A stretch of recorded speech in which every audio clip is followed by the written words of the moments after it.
everybody, I'm Bree the Plant Lady, checking in with a weekly garden tour.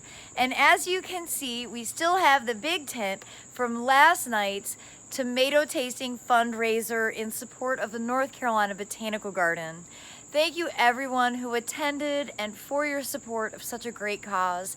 It was so much fun to have the garden filled with people exploring the property, getting ideas about different plant combinations, and of course, celebrating the ultimate taste of summer, the heirloom tomato. But let's go take a stroll around the garden so that you can see how everything has grown in the last week. It's really remarkable how fast plants develop throughout the month of August. Well, as you can see, the tent is still here. And it's really fun because the cats like to enjoy lounging under it.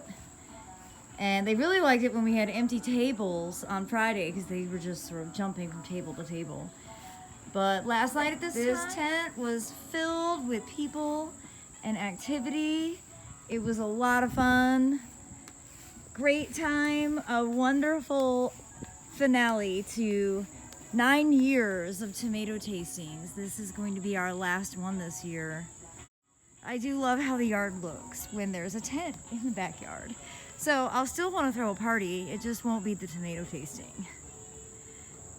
But I was really happy that the garden looks fresh and lush and full of harvests for people to really understand the point of a foodscape. And that's why having parties and garden tours is so much fun, to just be able to get people to think more creatively about how to grow food and grow meaningful amounts, large harvests, but in a way that, looks neat and orderly, not like lines in a vegetable garden.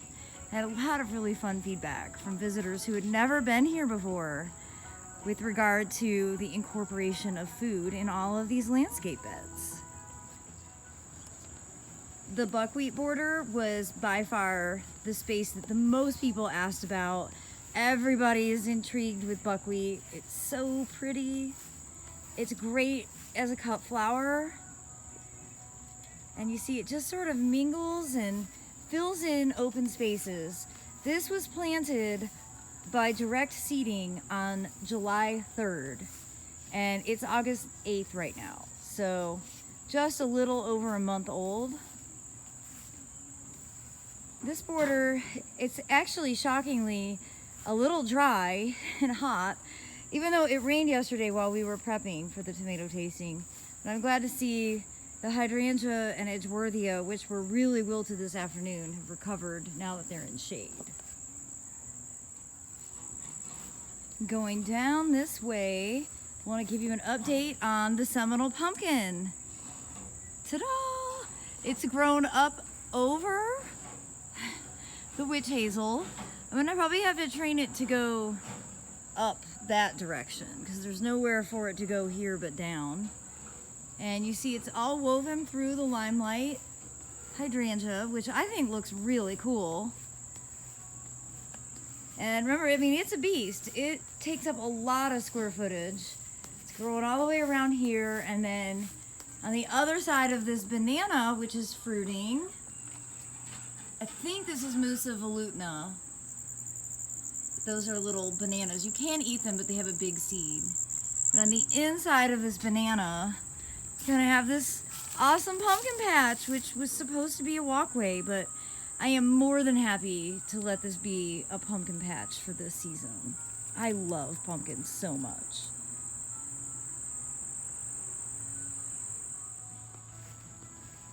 This corner has been full of butterflies, especially monarchs. So nice to see the monarchs at this time of year. All these zinnias doing their job. The carrots, I've seen quite a few swallowtail caterpillars eating carrot foliage. I don't see any right this minute, but I'm sure they're there. You can see, they'll defoliate an entire leaf section. So there's another reason to grow carrots or parsley. I still have parsley that I planted that I seeded a year ago at this time planted last fall, and this has been favored by swallowtails. In fact, there's a super teeny tiny one right there, and that'll keep growing and ultimately turn into a swallowtail if no predators get it. We are still harvesting loads of cucumbers, and finally we're getting some tomatoes from this area. You can see I've got a orange cucumber there. I've got some oranges here. These are for the seed that I'll use next year. You need to make sure that the fruits are totally ripe before you collect the seed. So I've just had those sitting out. This basil is one that I was trialing, and you see it's flowering for the first time. Here we are in August, so that's not bad that it didn't set up flowers. This is really attractive. It's the Emerald Thai Towers, I think. It's the same kind that I grew last year, except that it's the Thai basil, so it's more cinnamony. I don't totally know how to use this in cooking. Like, this isn't a flavor that I normally use. So I haven't harvested any of it for edible purposes. Maybe it would be good dried. I don't really like the flavor. It tastes like licorice, and I don't really like that flavor. But it's a beautiful plant, and you can see, you know, I haven't been having to prune it back at all this summer because it's literally just starting to flower. So I highly recommend this. The one I grew last year, which I loved and I couldn't find this year, was Emerald Everleaf Towers. And that was more like a traditional Genovese basil with a really columnar habit. Despite having lost like so many tomatoes, particularly over in this border, I still have tomato plants. And the raspberries have been really fruitful. There's a lot of raspberries tucked throughout here. And the pots that we did at the end of June are growing like gangbusters. These will definitely be producing mass quantities sooner than later. There's already some green fruit on some of these plants, but you can see all the flowers. They've grown so much, so quickly. This will be what I end up canning this fall. So, you know, always nice to have backup plants. Yeah, Southern Wilt really took out, like, I think about 107 plants this year. But I plant a lot of tomatoes, so I sort of compensate. See, these are doing better. Things are, I don't know, miraculously doing well.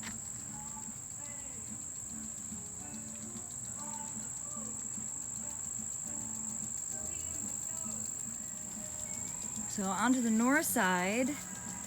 The Rudbeckia is blooming. It is quite invasive. It seeds itself all over the place, but you know, it's easy enough to pull out. And I'm just giving everything a little drink because last night's or yesterday afternoon's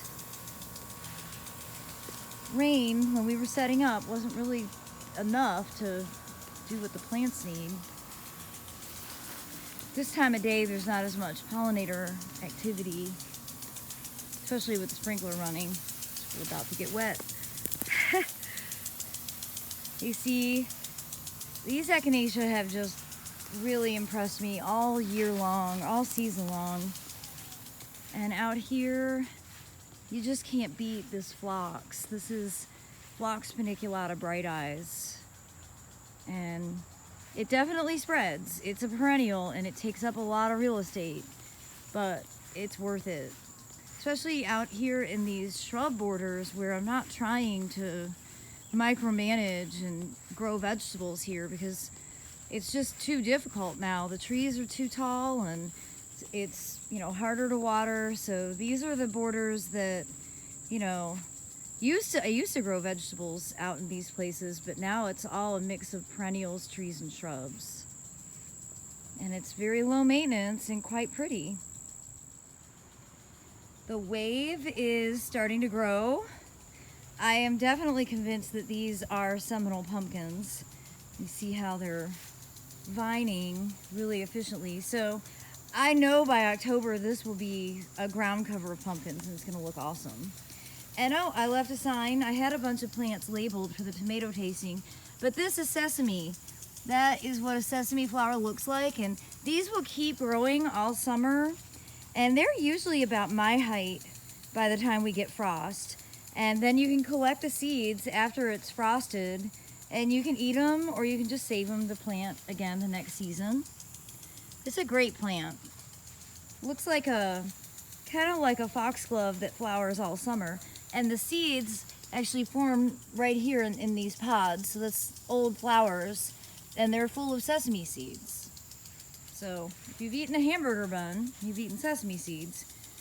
A lot of people have never seen it growing. It's a really easy plant to grow. It does really well here.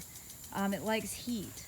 I actually originally saw this at Monticello, and I was so taken by it that I grow black-seeded sesame and white-seeded sesame now. The black-seeded has a pink flower. The white is more of this white flower. It'll be interesting to see because I think I have hybrids because, you know, pollinators, especially hummingbirds, move the pollen around, so it's impossible to, you know whether they'll be pure white or some sort of mix. That's the joy of collecting your own seed. And the foundation landscape is really starting to fill in. You can see those Thailand giants have gotten really big. And I'm really pleased. I'm glad I did that fertilizer because it was what these plants needed to be able to get on board with growing for the summer. And to get up close and personal on this Thailand giant, these are enormous. I mean, it really doesn't do it justice how big these leaves are. And over here, this one's really putting out a lot of leaves. I mean, wouldn't it be awesome if there was a leaf the size of my Prius? That may be my new goal. Yeah, I'm really pleased. I'm glad to have some dahlias blooming finally, and the cleome looks so nice. And the main reason that this bed hasn't been eaten is I've got potatoes planted here along the edge, and that's a self-seeded daikon radish. But the salvia helps a lot, and so does the plectranthus. The plectranthus, which I have a few varieties, that's a variegated one. Here's a green leaf form. And these are really smelly, and the animals don't like them because the deer and rabbits are out here. In fact, people last night at the tomato tasting said they saw deer hoof prints in this bed, and the wave has been getting eaten. The sweet potatoes have been getting eaten. See, they're starting to grow back now, but somebody came through and basically nibbled all the sweet potatoes. But they don't mess with the Seminole pumpkin or the zucchini foliage. So, you know, I need to do a better job spraying I Must Garden repellent on the sweet potatoes. Ooh, look, there's a little zucchini. Hot dog. That shows that you can plant late, at least here in Zone 7, and basically get zucchini at a time when the squash borers aren't as active. So that's a huge advantage. I had to show you that the strawberry is still producing strawberries. This is Snowy Belle from Bushel and Berry, and I swear I am completely smitten with this. Never have I ever had strawberries in August in North Carolina. All of these potted tomatoes are doing really well. I think they really like eastern exposure. They don't get any rain. I have to water them every single day. They really appreciate that. I mean, look at how big the coleus have gotten. Powered by Soil Cube. This planter too, just looking great. But they get watered every day, but see, the hose is right here. It's really convenient. It's where you put these high maintenance planters adjacent to a hose, so then it doesn't feel like an imposition to water them and grow them well. Same thing with your rice. You know, some green rice here and the black madres here. And they basically, even in pots with no holes, they get watered every single day. They are really thirsty at this time of year. Soon they will start initiating flowers and then setting seed, and then you can let them dry out more. But at this time of year, you really want to keep them wet. And that's the advantage of having a pot with no holes, because it will hold moisture. In fact, you can probably see in here, there is standing water. And I just sprinkled some BT, these like mosquito things. I just got those at Lowe's, and I scattered a few in there. And you know, we have a ton of mosquitoes on this property, but they're not coming from these pots of rice. So yeah, it helps. It definitely helps with them in these pots. Well, in case you were wondering, I do have a few tomatoes left. These actually didn't even go out. I'm going to be making sauce and salsa for canning with these tomorrow. Aiden is really excited to learn to make tomato sauce, so it's the motivation. Well, and you can see the live wall is totally filled in. It looks awesome. Everybody was so curious about it last night. This is self-watering. We don't do anything except plant it. This is the coolest thing. This border, I'm getting quite a lot of squash from here, and I'm really excited that this vine, the snail vine, I can't remember its real name right now, but it actually came back, and you know, you see it's, oh, look at that bee. But it's just, you know, attaching itself to the papyrus, and it should flower again with short days. So a lot of plants will start blooming at the equinox, and that's because the days are starting to get significantly shorter. So that's a trigger. And the sweet potatoes that I'm training up, the arch, are doing really well. I bet in 2 weeks this will be totally covered. Really happy with that. This area was great last night. It was a big bar area. This is where we had the Bloody Mary station and mixed drinks. It's just super versatile and super easy to water. And that brings us back to the backyard. Just gonna hang out tonight and enjoy the tent. You take a little sit down with Cubby and enjoy the garden the day after the tomato tasting.